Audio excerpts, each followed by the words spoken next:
Previously on Flashcraft, this drones up in my vault area here. The war with Brainiac just got real, and honestly, it has done nothing but gotten even more real. Things here are crazy, and you're about to find out all about it. What's up, everyone? Flashcraft. This is Beau here from Flash TV Talk, and we are back here on Flashcraft after a couple weeks of kind of prepping and getting things ready.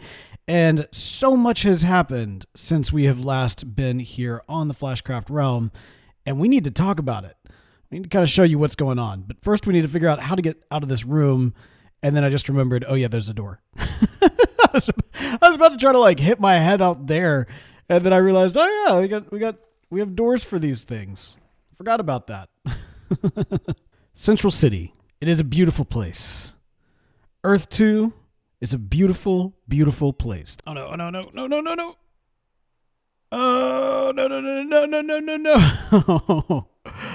Oh, man.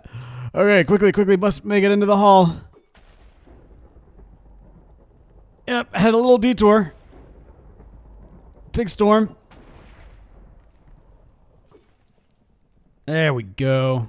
As much as I enjoy cleaning up Earth 2 in the midst of a storm, we've got work to do. Central City, a beautiful place.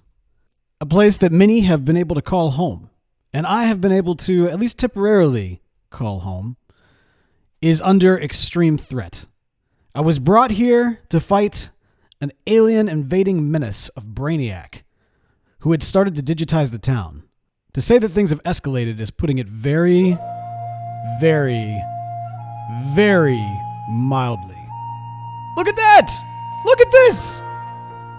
Okay, this is concerning on so many different levels.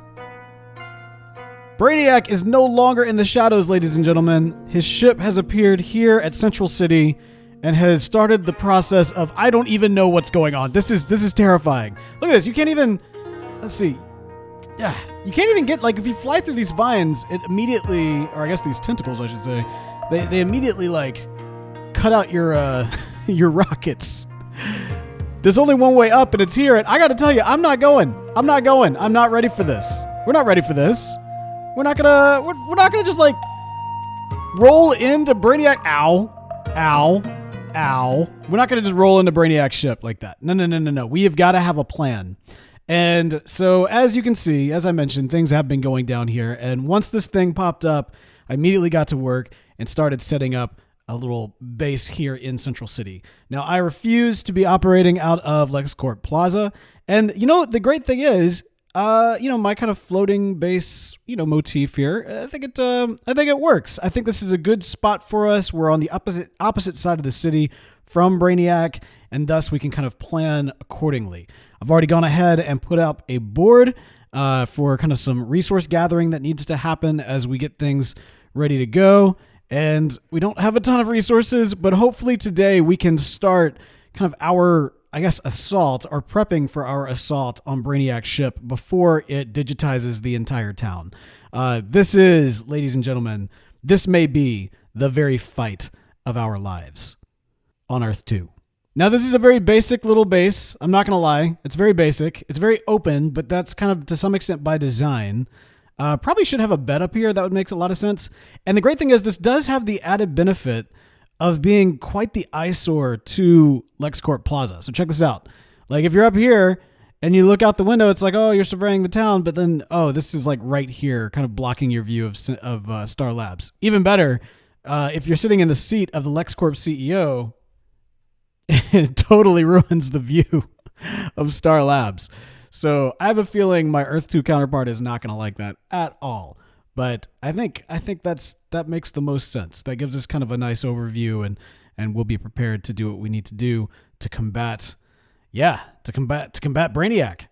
And we're going to work more on this today. But first, I want to show y'all some things that have also been going on.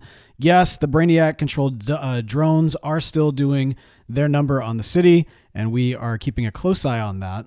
However, I have also gotten to work and improved EOTech's Red Shop and given it a little bit more of, I think, a nicer look. I think this doesn't clash so much as the yellow and the red did. I think this looks pretty good. I also wanted the brick, the bricks to be a little bit more normal bricks as opposed to those kind of dark red. We got it. The sign is up there, red shop powered by EOTech. The interior is pretty much the same. I didn't change much, but as you can see, I don't know. This feels better. It's got kind of that warehouse converted to a retail space type of feel, and I just like it. I think it looks a lot better. So hopefully this has removed this little eyesore for the people of Central City. And, I don't know if that's going to improve in any of the diamond sales, but I think it's definitely looking much, much nicer. I also got rid of that weird E thing that was on the side. I mean, I get it, like EOTech, but still, it looked weird, especially because it had like an O and an E on this side. I don't know. It didn't make any sense to me. But something that definitely does make sense is what we've got going on here at Star Labs.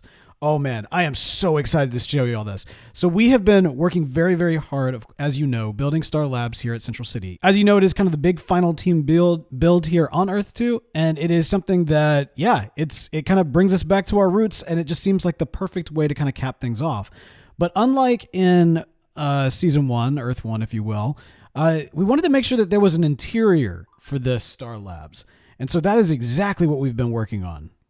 You'll also notice that a lot of the glass has been applied, and we decided to go with the bars. It seems like the feedback was mostly that everybody likes the idea of the iron bars being on the towers, and thus we have the iron bars on the towers. So that is there as well. But yeah, so we decided to actually turn Star Labs into a Flashcraft museum. And the layout is pretty much all done, but the interior has not been completed as of yet. When you walk in, you've got kind of this kind of first kind of ticket booth, one imagines. It'd be kind of cool if we had like a villager or somebody right here to take your tickets and that sort of thing. But as you go through, we will have maps of the major team builds from this season. So you've got the Hall of Justice that'll be right here. You've got the Legion of Doom, which will be right here. And then, of course, you got Star Labs that will be right here. So I think that's going to look really cool. We're going to keep this spot open for the moment. Not 100% sure what this is going to be, but it's going to be something. You also have kind of the upstairs area to bring you to the upstairs, and we'll check that out in a minute. But down here we have kind of the major main open space, where people can kind of come in and congregate. The exhibit here, I'm leaving open specifically so that my counterpart can actually fill this up. I kind of feel like this, I can help do the layout and everything else, but really the me of Earth 2 should be the one to decide what of his is going to end up here in the museum.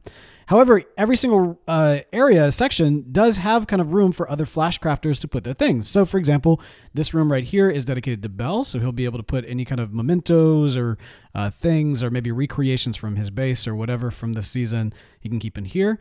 We've got Will has one. As our mayor, I wanted to make sure he had a good amount of space, so he's got a nice kind of think one of the larger spaces in here, as well as Fox, who, as you can see, has already gotten to work and put quite a few items in his section over here. I guess we now know who the chicken bomber is. Honestly, I'd be more upset, except we're already dealing with Fox's other antics. If there was ever any doubt. And then over here, we have Kyle's space as well for him to fill out right here. Now, Kyle and Beau both have kind of little closets as well if they want to use those in their sections. So that's kind of the trade-off. Theirs isn't quite as big, but at the same time, they've got kind of those little private rooms. And then up here at the very top, we've got kind of a section lined off for Dr. Alien and also one across the way for Chicka Wolfie as well.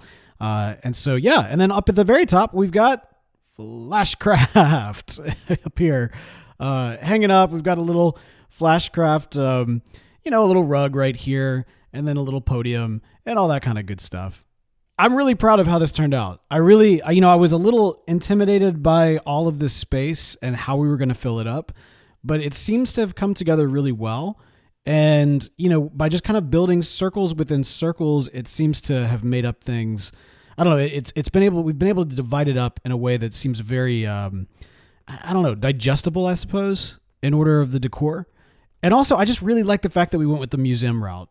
We've always kind of felt as though the Flash. We know this in the series. In the future, sometime Star Labs becomes the Flash Museum. It's only fitting that here on Flashcraft, Star Labs should become the Flashcraft Museum. And it looks great. It looks absolutely great. All right, so now we need to talk about the giant floating alien skull in the room. Now, if you saw my video that I just released last week, going over various war machines that you can have in Minecraft, you'll notice there was one in particular that I was really, really excited about. And that was kind of that helicarrier dropship. I mean, a helicopter. I don't know exactly what you might call it, but regardless, that's the one that I was like, oh man, yeah, we've got that's going to be the best tool for our fight against Brainiac. And I think I know exactly where to put it, right? So my thought is that, and I'm going to go ahead and fly over here with the limited rockets I have. My thought is that perhaps if we had kind of that ship coming in over the desert and starting its approach right around here-ish, maybe right around here-ish. I want this to be in kind of firing range, but also not like right up on it. I think that would be ideal.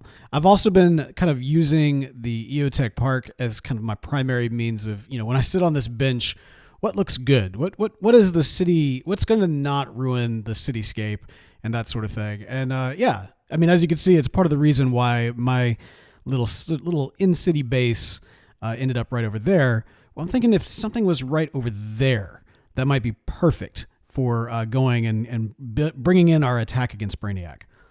But the thing about that particular dropship is that it's kind of tricky. Like it's kind of a tricky build, and it's one of those very detailed kind of things that works really well in creative, but is a little difficult to pull off in survival. And so I'm nervous about doing this, and yet I am also very much determined to do so.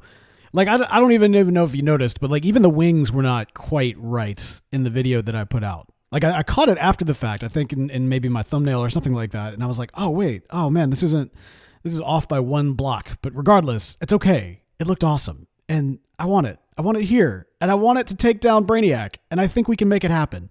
So that's the goal. Let's do our best to try to get into it and see what we can come up with. All right, so this is really tricky. I've just kind of laid down the main area and the cockpit, and obviously we're going to kind of build around this. But this is very, very difficult from a couple of different angles. I mean, like, for one thing, it's just difficult to make, build vehicles in general. But on top of that, we're building one in the air, and I'm realizing that there's more parts that need to kind of be built underneath. I mean, I guess if I was smart, I would just kind of build a whole, kind of a bamboo or scaffolding kind of, pillar place, something like right under here. That would be the smart thing to do. And as I'm saying it, I'm like, yeah, why wouldn't I do that? Of course I would do that. That's dumb not to. Oh man, sometimes you just need to call yourself out for not having done the thing that you're supposed to be doing. Now specifically, we need a door. We need a door that's going to kind of open up and be the place in which we kind of pop out. Oops, nope. Something like that. All right, great progress has been made. This is a very difficult it doesn't seem like much. It's so small, but like because it's so small, it's much more difficult than like something like a big box or I don't know. Vehicles. I know I've said it already, but vehicles are tough. I need to get some more rockets real quick here. I did kind of figure out kind of the trick to this though. Like I built that bottom frame and then I just realized, okay, if I try to build as tight a container around it, we're good. Plus having a little dirt platform has really helped us out. But so the cockpit is done. The guns on either side are done. And the top portion is done. Honestly, this thing is getting pretty close. I just need to build out the tail and the wings and we're pretty much done. Now this isn't going to be as nice as the one that I made in my test world, but that's because I made that in creative, and this thing can get kind of expensive if you want all the little intricate details, especially this late in the game when nobody's restocking their stores. It's a little tough, but the cockpit is here, so we're good. We're making our approach to Brainiac. I'm liking the way that this looks, and right now it just looks like if we were flying, you'd be like, "Wah!" So we can't have that. We definitely cannot have that. I think we're in a good spot though. So yeah, we're almost done with the interior and just need to get the rest of it together. I don't know why this is, I don't know. This has been a uniquely long project. In fact, during the process of me working on this, we've actually had 2 new Flashcrafters come and make their way to Earth 2. Now, we're so late in the world that they're much like Dr. Alien. They're kind of coming in to, just kind of, I guess, kind of explore and enjoy the world and kind of get ready for Earth 3, which, I mean, obviously is the best Earth. I'm mildly biased there. I'm not going to lie. But regardless, looking forward to having them in Earth 3. Or should I say, I mean, like, obviously, I've already enjoyed our time together because I'm from the future. And so I know what's up. That's right. I know what's up. Okay, let's see if we can't get this thing finished up and see what it finally looks like when it's all done. All right, and I think... I think we're done. Wow. Okay. Yeah, I'm really proud of this. Look at this. Let's see if what's a good angle here. Boom. Our attack on Brainiac has begun. Look at this. Yes. All right, let's see if we can land on City Hall. Maybe. Oh, that was my last rocket. All right. Wow. Okay. It's interesting to try to get a good angle on this thing. Obviously we wanted this to look really good from the ground, and I think it does. I definitely think it does. Woo! Boom. Oh, the wings. Look at that. The wings kind of little trouble with the wings loading in. This seems to be the case with like iron bars and iron whatchamacallits up there and everything. But look at that. Boom. We are blasting directly into Brainiac here at Central City. That's legit, ladies and gentlemen. That turned out really well. Oh man, okay. I really should have gotten more rockets to show this thing off. All right, so there's 2 spots that I really love surveying the city from, as you well know, and that is from the park bench right here, which, boom, you can see Brainiac kind of peeking out over there, but you can see that the agents of Acronym are blasting their way to begin the battle with Brainiac. And man, oh man, does that look good. Okay, the other thing is, of course, from just kind of entering into Central City. Oh man, okay, this is just so exciting. I cannot tell you how difficult this build was. Like, I know this is probably going to end up being like a very short video, but this was a really difficult build for me. It's one of those things that's really easy in creative mode, but not necessarily when you're in survival. There's just, too many weird things that you can't really easily pull back and survey. All right, so let's say you're coming in, la la la la la. Oh, the Hall of Justice is so beautiful. Yeah, look how great it is. All right, it's Central City. What? Brainiac? Yeah, so you got that whole situation going on where, that's there and you might freak out. But as you go a little bit further in, what's this? Boom. Situation under control. That's what you like to see right there. Man, okay, so the wings don't load in from kind of farther back, but if we go, let's actually go into the city a little bit, right through the old city limits. When do they start to load in? Come on now. Come on. Good. Oh, wow. You have to be like super close, don't you? Look at that. Oh, you know what? I wonder if the vines are actually hurting the load time of the wings.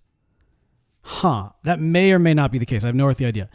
But yeah, we might see if we can we might be able to see if we can experiment with that a little bit.